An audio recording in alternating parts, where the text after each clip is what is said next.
o poder fisiológico da água. A água é o nutriente mais abundante que existe no corpo. E, infelizmente, pouco conhecido na medicina. 69% do corpo é água. Ora, se 69% do corpo é água, a água tem uma importância fundamental, maior do que qualquer outro nutriente. E nós, na medicina, aprendemos muito pouco e sabemos muito pouco sobre água. A analogia que eu vou fazer é de um aquário. Você tem um peixe dentro de um aquário. Se esse peixe está enfermo, você tem que ver se a água do aquário está contaminada. Não adianta eu tratar o peixe sem tratar a água do aquário. O peixe, no caso, seria a célula. E a água do aquário seria o interstício, onde a célula se encontra, no tecido.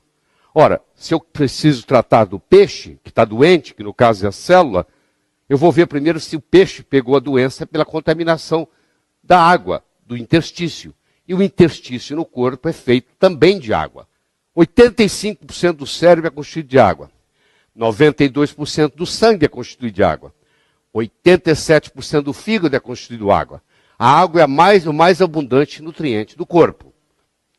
O assunto água deveria ser o primeiro capítulo de todo o livro texto de medicina, já que o elemento mais abundante deveria ser o elemento mais estudado. E os estudiosos no assunto chegam à conclusão de que hoje aproximadamente 30% das pessoas estão caminhando nas ruas desidratadas, porque em geral nós ingerimos menos água do que necessário, daquilo que deveríamos ingerir. Quando você magnetiza a água, você tem um magneto, coloca a água sob a ação desse magneto. O que o magneto faz na realidade, ele muda o ângulo dessa água. E quando ele muda o ângulo da água, ele consequentemente muda o número de moléculas que se reúnem. Em outras palavras, eu posso criar uma água hexagonal, que seria a água ideal, seriam 6 moléculas de água juntas, de cada vez formando o que se chama um cluster, um aglomeramento, utilizando, por exemplo, ímãs. E às vezes você encontra no mercado dispositivos sendo usados para colocar dentro da água, para magnetizar a água. Então, quando estão tentando magnetizar a água, estão, na realidade, tentando mudar este ângulo da água, que o normal é 104,5. Os estudos mostram que a água hexagonal ela é muito mais benéfica ao corpo do que a água formada na forma de pentágono.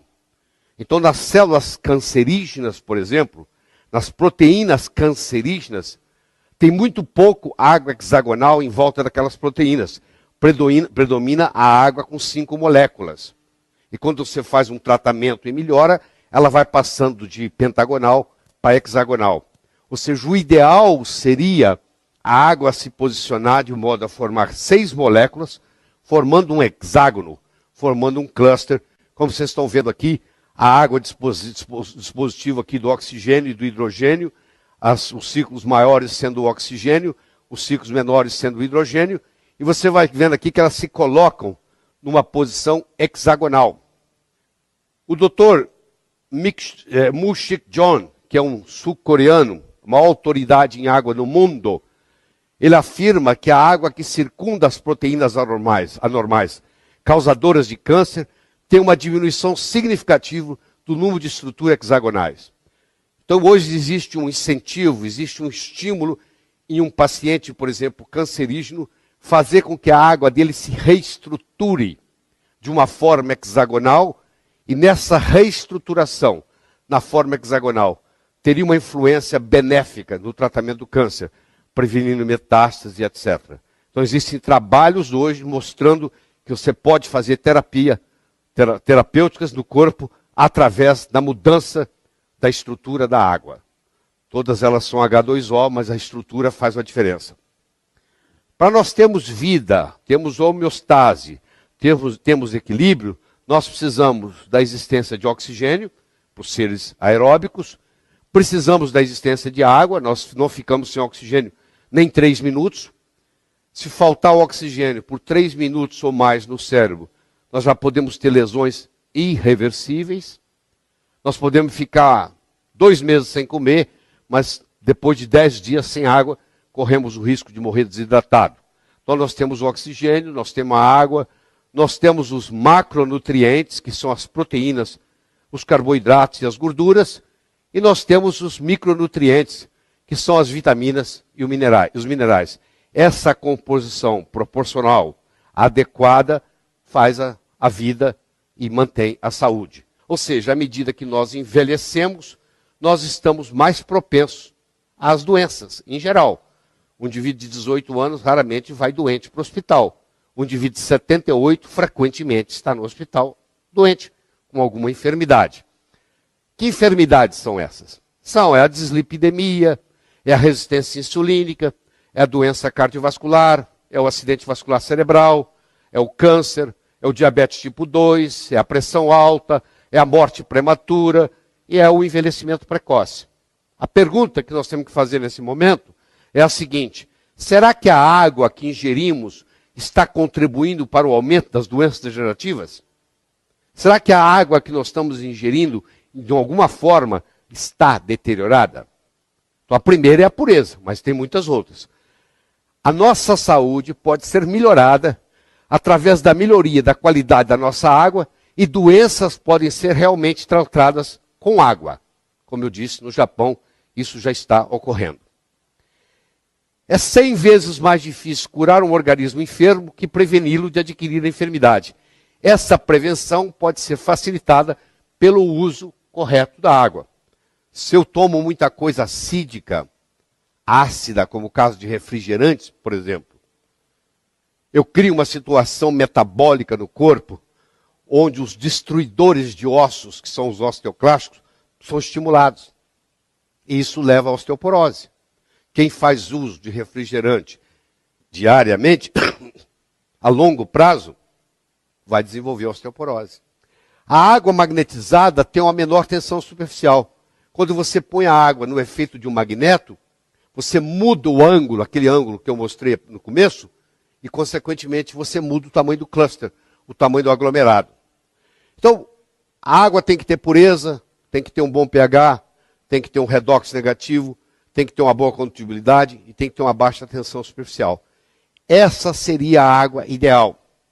Essa água ideal é chamada de água ionizada. Ionizar significa ganhar ou perder elétrons. No caso, ela ganhou elétrons. Ela tem elétrons para distribuir. Por isso que ela é uma substância antioxidante. É a água que funciona como antioxidante, ou seja, não deixa você ter estresse oxidativo. Você toma ela 3, 4, 5 vezes por dia. Ela é alcalinizante, ou seja, à medida que você envelhece, você vai acidificando, ela rejuvenesce você.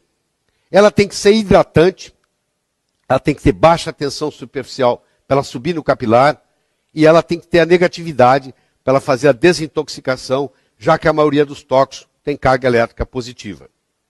Então, uma água potável de boa qualidade. Ela deve ter uma pureza filtrada sem retirar os minerais. Porque se eu retirar tudo, ela não tem condutibilidade. Ela tem que ter um pH pelo menos acima de 7,5. O ideal é ingerir uma água com pH 9 ou 10. Ela tem que ter um ORP, um redox negativo, para funcionar como antioxidante. Se ela tiver um ORP positivo, ela é oxidante. Ela tem que ter uma tensão superficial baixa, hidrata melhor, facilita subir no capilar mais. E ela tem que ter uma estrutura estruturada em microclusters. Ela tem que reunir em grupos de 6 moléculas de água, formando um hexágono. E ela, pelo menos, tomar de 6 a 8 copos por dia. Ray Kurzweil, que é o autor do livro Transcend, é considerado hoje um dos homens mais inteligentes da humanidade. Se não o mais inteligente, vivo. E ele tem no livro Transcend, ele tem uma afirmação que ele diz assim: a água ionizada é uma das coisas mais simples e mais poderosas que você pode fazer para combater uma ampla gama de processos patológicos. É isso aí. Nós fizemos a volta toda e chegamos aqui. Então não é só pureza.